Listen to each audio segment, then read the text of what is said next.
சொல்லிட்டியா? Hey guys, அதாவது medical examination இருக்குல்ல, கான்ஸ்டபிளுக்கும் எஸ்ஐக்கும் ஒரே மாதிரி மெடிக்கல் எக்ஸாமினேஷன் தான் இருக்குமா, இல்லை ஏதாவது ரிலாக்ஸேஷன் இருக்குமான்னு கேட்டிருக்கீங்க.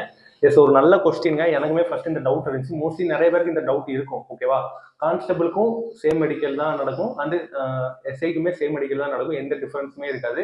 ஸோ நீங்கள் அந்த ஒரு 2015 ஒரு கைட்லைன்ஸ் ரிலீஸ் ஆச்சு எம்எஸ்ஏல இருந்து. ஓகேவா? நம்ம ரொம்ப பழைய வீடியோவில் ஒன்று அதை எக்ஸ்பிளைன் பண்ணி பேசியிருக்கேன் அந்த கைட்லைன் ஃபுல்லாக. ஸோ பேராமிலிட்டரி ஃபோர்ஸஸில் ஜாயின் பண்ணுற எல்லாருக்குமே அந்த கைட்லைன் வந்து பொருந்தும். யாரெல்லாம் எம்எஸ்ஏ அண்டர் வராங்களோ, ஓகேவா, அதர் தென் அசாம் ரைஃபிள்ஸ் தவிர யாரெல்லாம் எம்எஸ்ஏ அண்டர் வராங்களோ அவங்களுக்கு எல்லா அந்த ஃபோர்ஸஸ்க்கு எல்லாருக்குமே சேம் கைட்லைன்ஸ் தான். நீங்கள் சிஆர்பியில் உங்களுக்கு மெடிக்கல் கண்டக்ட் பண்ணாலும் சரி, இல்லை சிஎஸ்எஃப்ல கண்டக்ட் பண்ணாலும் சரி, ஸோ அந்த கைட்லைன் வச்சு தான் கண்டக்ட் பண்ணுவாங்க. ஓகேவா?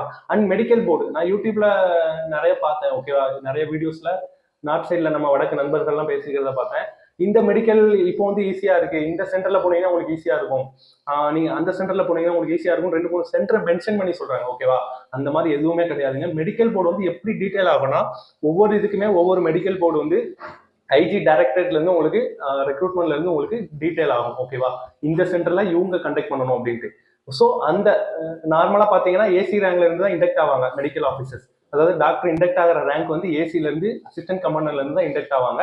அசிஸ்டன்ட் கமாண்டர்ல இருந்து எம்ஓன்னு சொல்லுவாங்க, மெடிக்கல் ஆஃபீஸர் சொல்லுவாங்க. மெடிக்கல் ஆஃபீஸர்ல இருந்து கமாண்டன்ட் வரைக்கும் சிஎம்ஓன்னு சொல்லுவாங்க, சீஃப் மெடிக்கல் ஆஃபீஸர் சொல்லுவாங்க. ஸோ இந்த மாதிரி ஒவ்வொரு ரேங்க்லயுமே ஒவ்வொரு செர்டைன் இது வந்து பொசிஷன் வந்து டீடைல் ஆகும். ஸோ உங்களோட மெடிக்கல் ஃபுல்லாவே இப்போ நீங்க சிஆர்பிஎஃப் ஆவடியில லாஸ்ட் டைம் கஷ்டமா நடந்தது, இந்த டைம் ஈஸியா பண்றாங்க அப்படின்னா அது ஃபுல் அண்ட் ஃபுல் அங்க வர்ற மெடிக்கல் போர்டை தான் டிபெண்ட் பண்ணியிருக்கும்.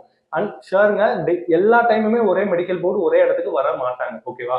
ஸோ லாஸ்ட் டைம் ஒருவேளை மெடிக்கல் போர்டு வந்து அங்க இருந்த கமாண்டண்டோ அங்க இருந்த ஹையர் அஃபிஷியல்ஸ் யாரோ ஒருவேளை இந்த மாதிரி ஸ்ட்ரிக்டான கைட்லைன் கொடுத்துருக்கலாம். எனக்கு இந்தந்த கிரைட்டீரியாலாம் நீங்க தெளிவா பார்க்கணும், இந்தந்த கிரைட்டீரியால எனக்கு ரிவ்யூ மெடிக்கல் இருந்தாதுன்னா ஃபிட் பண்ணணும், இல்லை அன்ஃபிட் பண்ணணும் அப்படின்ட்டு தெளிவான கைட்லைன் கொடுத்துருப்பாங்க. ஸோ அந்த கமாண்டோட இன்ஸ்ட்ரக்ஷன்ஸ் படி ஸோ அந்த மெடிக்கல் நடக்கும். ஒருவேளை இந்த டைம் லிபரலாவே கொஞ்சம் நல்லாவே லிபரலா நடக்குதுன்னு நான் முன்னாடி உள்ள வீடியோலே போடுறேன்.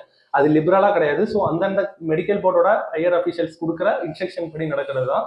இது ஃபிக்ஸ் பண்ண முடியாது. நீங்க சிஆர்பிஎஃப்ல மெடிக்கல் நடக்குது ஸோ ரொம்ப கஷ்டமா இருக்கும், இல்ல மதுரை ஐடிபில மெடிக்கல் நடந்தால் ஈஸியா நடக்கும். ஸோ இதை உங்களுக்கு கிளாரிஃபை பண்ணணுங்கிறதுக்காண்டி தான் இந்த வீடியோ. அண்ட் சிபிஓக்கும் அதாவது எஸ்ஐக்கும் கான்ஸ்டபிளுக்கும் சேம் மெடிக்கல் இருக்குமா? கண்டிப்பா சேம் மெடிக்கல் இருக்கும். அண்ட் ஈவன் ஏசிக்குமே சேம் மெடிக்கல் இருக்கும். நீங்க ஏசியில் வந்து ஒன்லி உங்களுக்கு ஹை கிளாஸ் போட்டுக்கலாம். ஓகேவா? கிளாஸ் வேர் பண்ணிக்கலாம். மற்றபடி எல்லா கைட்லைன்ஸுமே ஏசிக்குமே சேம் தான். அண்ட் ஏசி எக்ஸாமுக்கு தான் மோஸ்ட்லி இன்னும் கொஞ்சம் டஃபா இருக்கும் என்ன பொறுத்த வரைக்கும் மெடிக்கல். ஏன்னா என்னோட தெரிஞ்சவங்க நம்ம கான்ஸ்டபிள் எஸ்ஐல கூட ஒரு 3 to 4 kg ஓவர் வெயிட்ல இருந்தா வேரியேஷன்ல அக்செப்ட் பண்ணிப்பாங்க. ஓகேவா? மோஸ்ட்லி டாக்டர் போர்டை பொறுத்து. பட் மோஸ்ட்லி வந்து ஓரளவு அக்செப்ட் பண்ணிக்கிறதுக்கு சான்ஸ் இருக்கு. பட் ஏசி எக்ஸாம்ல வந்து என்னோட தெரிஞ்ச ஒரு போர்டுல வந்து அவர் ஓவர் வெயிட்னால மட்டுமே ரிஜெக்ட் ஆகி வந்தாரு. ஏசி எல்லாமே கிளியர் பண்ணி ஓவர் வெயிட்னால ரிஜெக்ட் ஆகி வந்தாரு. ஸோ மெடிக்கல் வந்து எப்படி நடக்கும், யார் நடக்குங்கிறது வந்து மெடிக்கல் போர்டு தான் டிசைட் பண்றது. கான்ஸ்டபிளுக்கும் எஸ்ஐக்கும் ஏசிக்குமே வந்து ஒரே லெவல் ஆஃப் மெடிக்கல் தான் கைட்லைன்ஸ். பட் அவங்களுக்கு என்னன்னா ஏசிக்கு மட்டும் ஒன்லி கிளாஸ் வியர் பண்ணிக்கலாம், ஐல ரிலாக்ஸேஷன் இருக்கு. மித்த ரெண்டுமே சேம் மெடிக்கல் தான் இருக்கும். அண்ட் போர்டு எதாவது டிபெண்ட் பண்ணணும்னா உங்களுக்கு வர போர்டை பொறுத்து தான் உங்களோட டிஃபிகல்ட்டி ஆஃப் மெடிக்கல் எக்ஸாமினேஷன்ஸ் இருக்கும். அது கிடையாது சென்டரை பொறுத்து. ஓகேவா? உங்களுக்கு ஹோப் இந்த வீடியோ புரிஞ்சிருக்குன்னு நினைக்கிறேன். இந்த மாதிரி ஒரு நல்ல கண்டனோட நெக்ஸ்ட் வீடியோ வந்து பார்க்குறேன். Next video.